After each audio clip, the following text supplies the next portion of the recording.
반갑습니다. 오늘 역대상 11장 말씀을 함께 나누도록 할게요.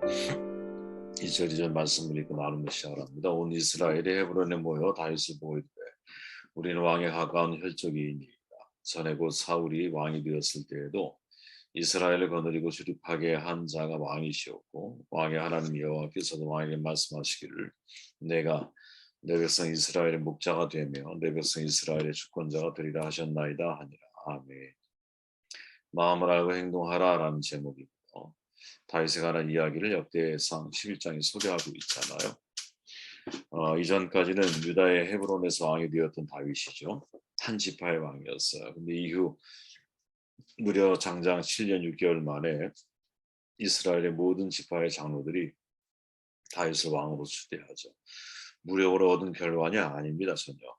그들의 추대에 의해서 왕이 되는 거죠. 성경은 다윗이 이제 블레셋 망명 시기에 머물렀던 시글락이라고 하는 장소, 거기에 있을 때 많은 지파 사람들이 합류했음을 증언해주고 있죠. 그들 중에는 베냐민 지파, 므낫세 지파도 있었고 또 성경이 소개하기를 매우 용감한 용사들로 구성된 사람들도 있었습니다.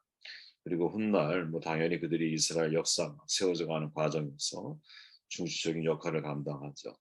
이 과정이 우리에게 전하는 교훈이 뭘까? 저는 세 가지로 생각해 볼 수 있다고 보는데, 첫째는 준비가 되면 때를 만난다라는 거죠. 빨간 글씨만 읽어보면 헤브론에서 다윗이 그들과 여호와 앞에 언약을 맺음에 그들이 다윗에게 기름을 부어 이스라엘 왕아 삼았다 이렇게 말하죠. 좀 전 말씀드린 대로 무려 7년 6개월이 지난 거거든요. 굉장히 긴 시간이죠. 이 기간이 우리에게 전해지는 교훈이 뭘까? 통합에 힘을 기르는 시간이 아니었을까 이렇게 추측을 해봅니다. 헤브론에서 7년 6개월 동안 유다 한 지파를 다스리면서 통일 왕국을 다스릴 수 있는 리더십을 배워가는 것이죠. 여러분 뭐든지 한순간에 배우는 건 없잖아요. 그죠? 뭐든지 작은 일부터 최선을 다해보면서 큰 일도 우리가 할 수 있는 능력을 갖춰가는 것이죠. 그 작은 일들의 경험이 쌓여가면서 큰 일도 감당하게 되는 것이 아닐까. 이게 이제 배움의 아주 뭐랄까요? 아주 일상적인 모습이라고 표현할 수 있겠죠. 세상의 원리도 마찬가지잖아요. 우리가 처음에 들어가면 수습 과정 거치고 그다음에 대리, 그다음에 과장 쭉쭉 진급을 하잖아요. 처음부터 모든 걸 완벽하게 할 수 있는 사람은 없죠. 이제 자꾸 경험이 쌓여가면서 큰 일도 감당할 수 있는 사람이 되는 거예요. 그죠? 그러니까 하나님께서 우리를 훈련시키실 때도 사실은 성장시키시는 방법이 이제 인격적인 하나님이시잖아요. 인격적인 방법으로 우리를 훈련시키신다는 것을 우리가 잊으면 안 된다고 봐요. 아무 준비도 안 된 사람은 어느 날 갑자기 크게 쓰시는 분이 아니라는 거죠. 한 사람이 오래도록 연단을 받고 훈련을 받은 것만큼 하나님이 그를 크게 많은 기회를 통해서 그를 사용하시는 것이 아닐까 이런 생각을 해보게 됩니다. 저는 누구에게나 찾아오는 인생에 수많은 기회가 있다고 생각을 하거든요. 대부분 사람들은 그것이 기회라는 것을 모른 채 지나가는 경우가 많죠. 왜냐하면 그 순간 기회를 잡을 준비가 또는 기회로 볼 수 있는 눈, 분별력이 준비되어 있지 않기 때문이죠. 사실은 역으로 말하면 뭐냐면 준비가 된 사람만이 기회를 볼 수 있는 거예요. 준비가 되면 기회를 만나는 거죠. 아는 만큼 보이는 거 아니겠습니까? 아는 만큼. 그죠? 그래서 인생은 언제나 여러분 준비한 사람이 승리하는 거거든요. 승리한 사람들의 이야기를 들어보면 언제나 우연이라고 말을 하죠. 재수가 좋았다고 말을. 그러나 우연이나 재수, 준비되지 않은 사람에게는 찾아오지 않거든요.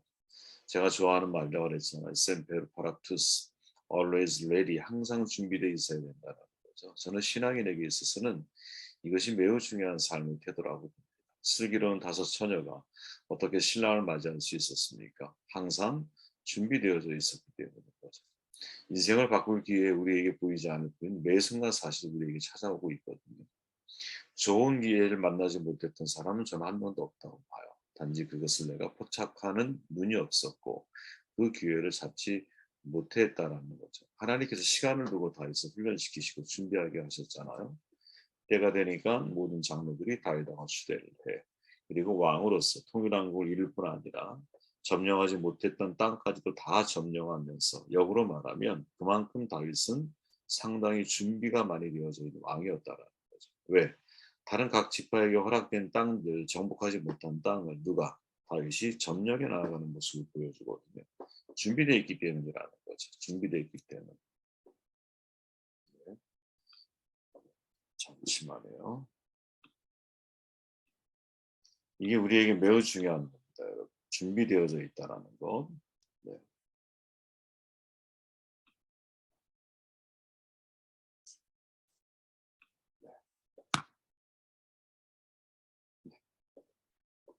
누가 저에게 급한 메시지 보낸 줄 알고 잠시 확인했습니다. 죄송합니다. 그렇게 여러분 준비의 시간은 사실 낭비의 시간이 아니거든요. 우리가 잊지 말아야 하고 절대 준비의 시간은 낭비가 아니에요. 여러분. 우리가 잘 아는 토스카니니 지휘자죠. 제가 참 좋아하는 개인적으로. 원래는 첼로 연주자였잖아요. 운이 너무 나빴어요. 근시. 그래서 항상 악보 전체를 암기 위해서 연주에 나갈 수밖에 없었어요. 어느 연주회 직전에 지휘자가 갑자기 병원에 입원하게 되죠. 그 단원 중에서 악보를 전부 암기하고 있던 사람이 아무도 없었기 때문에 유일하게 토스카니니 뿐이었어요. 그렇게 세계적인 지휘자가 탄생하게 된 거예요. 우리나라도 그런 사람이 있잖아요. 신영옥 씨. 네. 이분 역시 언젠가 나에게 기회가 올 거야라고 생각하면서 철저하게 자기가 맡은 배역 아주 완벽하게 일을 준비하고 있는 가운데 있었죠.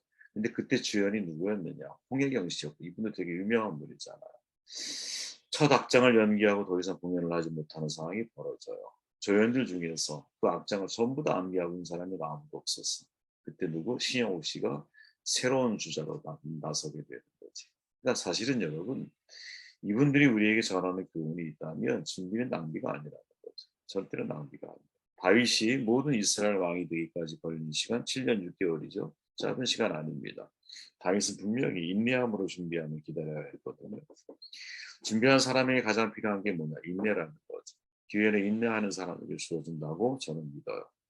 그리고 정말 준비하는 마음이 있다면 그 사람은 인내하지 않을 수가 없는 거예요.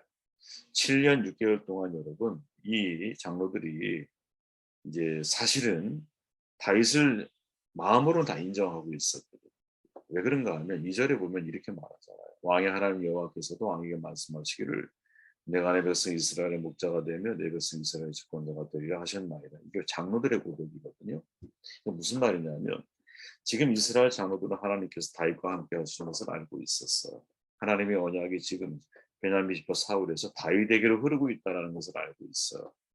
그럼에도 7년 6개월 동안 다윗을 인정하지 않았던 거죠. 그리고 마침내 다윗을 왕으로 삼는 거예요. 사람들의 인정을 받으려고 애를 쓰는 것보다 먼저 하나님께 하나님의 시간표를 따라 움직이려고 할 때 진짜 그 모습을 바라보면서 누가 하나님의 사람들의 마음을 바꾸시는 거죠. 하나님의 때를 기다리는 마음 속에 담겨있는 인내심 이거를 절대로 우리가 잊으면 안 되지 않겠나 하는 생각을 해보게 됩니다. 22절 말씀을 읽을게요. 갑수엘 용사의 손자 여호야다의 아들 브나야는 용감한 사람이다 하고 그의 전적이 쭉 나오죠. 자기 일의 전문가가 되라는 거죠. 참 중요한 저는 교훈이라고 보는데 요압의 아우 아비세 창으로 300명을 대적할 수 있는 용사였어요. 가장 뛰어난 용사죠. 우두머리가 되죠. 그리고 23절에 이제 우리가 지금 읽은 내용에 보면 여호야다의 아들 브나야는 용감한 사람이다 이렇게 표현을 해요. 그는 골리앗과 같은 사람을 상대로 하고 훗날 다윗의 시위대장이 되죠. 그 외에 각 지파에서 엄선된 용사들의 명단들이 소개되는데 다 읽어보셨겠지만 공통점이 있다면 모두가 다 용감한 용사라는 거예요. 다시 말하면 자기 일의 전문가라는 거죠. 왜? 이들은 군사 아니야. 군사는 당연히 용감해야 되는 거죠. 그리고 창으로 300명을 죽일 수 있어야 되는 거죠.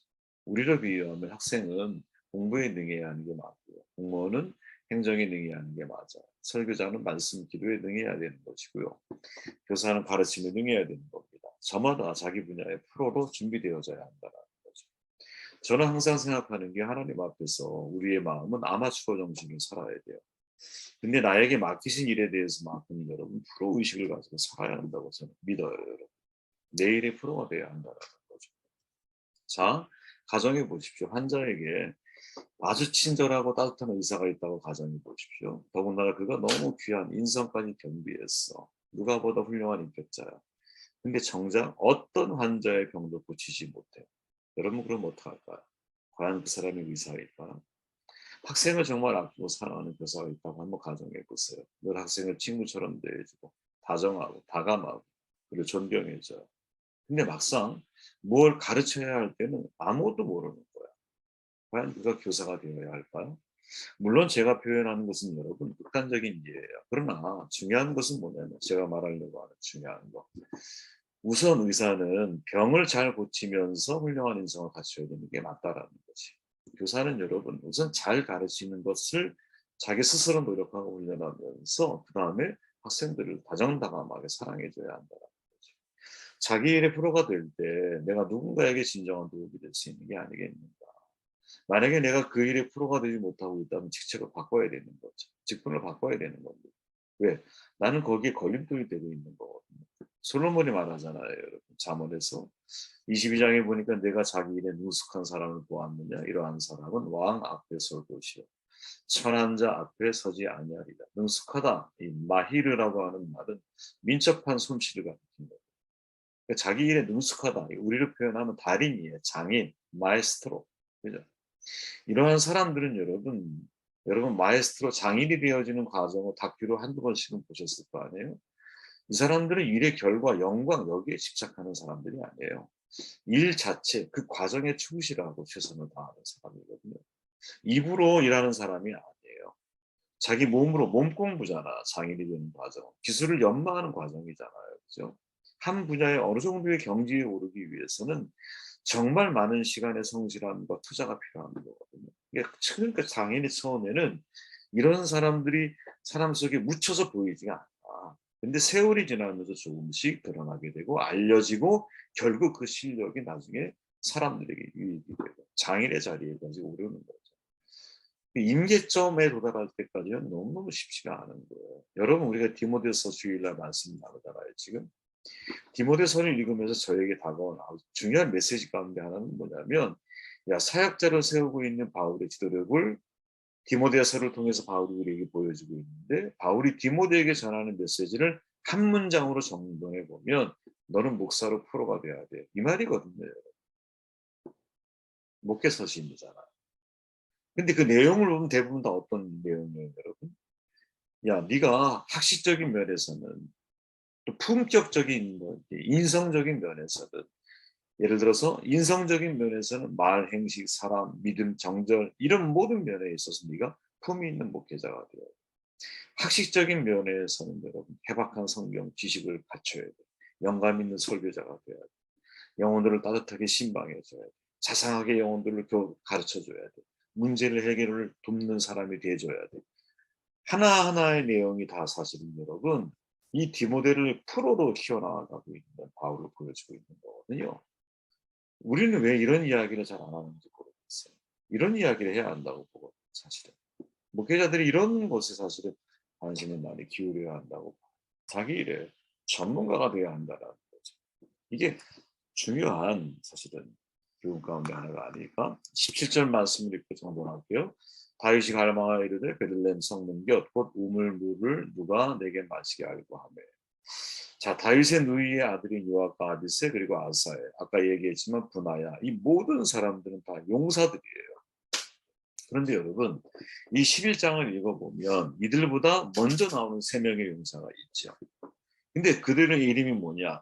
이제 사무엘서를 통해서 보면 요셉 바세벳, 엘라사 그리고 삼마예요. 역대기에는 야소보암 또 엘라사 이 두 명만 소개되는 것 같아요.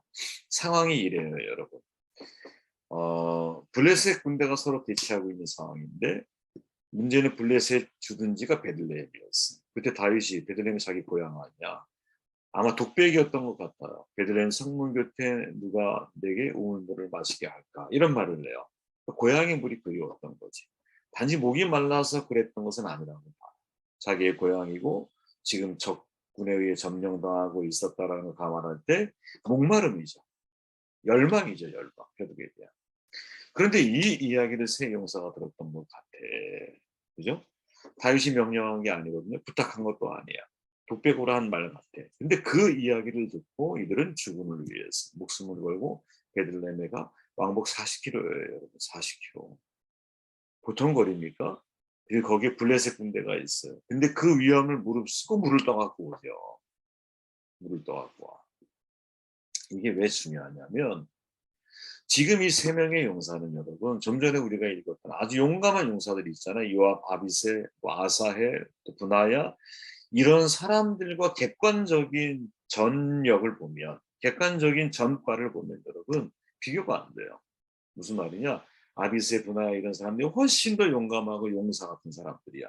그런데 역대기 기자는 다윗에게 있어 첫 번째 세 명의 용사, 제일 중요한 세 명의 용사가 누구냐? 바로 이 물을 떠온 세 사람이라고 이야기를 하고 있다. 도대체 이 메시지의 내용이 뭘까? 저는 그런 생각이 들었어요. 야, 이 사람은 다윗의 마음을 아는 사람이구나. 주인의 마음을 알고 있다는 거지. 그리고 그 마음을 알고 행동을 하고 있다는 거지. 어떤 사람이 진짜 핵심적인 통일자가 되고 어떤 사람이 정말 여러분들과 사회적으로 말하면 동업까지도 할 수 있는 사람일까요? 내 마음을 알고 행동할 수 있는 사람이지. 주인의식과 책임의식이 함께 있는 거죠. 여러분 바울이 이렇게 말하잖아요. 고린도전서에서 누가 주의 마음을 알아서 주를 가르치겠느냐. 그러나 우리가 그리스도의 마음을 가졌느냐. 여러분 이 문장을 가만히 읽다 보면 이 문장이 이렇게 연결이 되는 거예요. 야 누가 하나님의 마음을 알아서 마음을 알아서 가르치는 사람이 될까? 이렇게 묻잖아요. 그건 누구냐? 그리스도의 마음을 가진 사람이고. 전 누구를 비교할 필요가 없다고 생각을 해요. 내 자신이 그리스도의 마음을 가졌는가. 이게 정말 중요한 문제라는 거지. 그죠?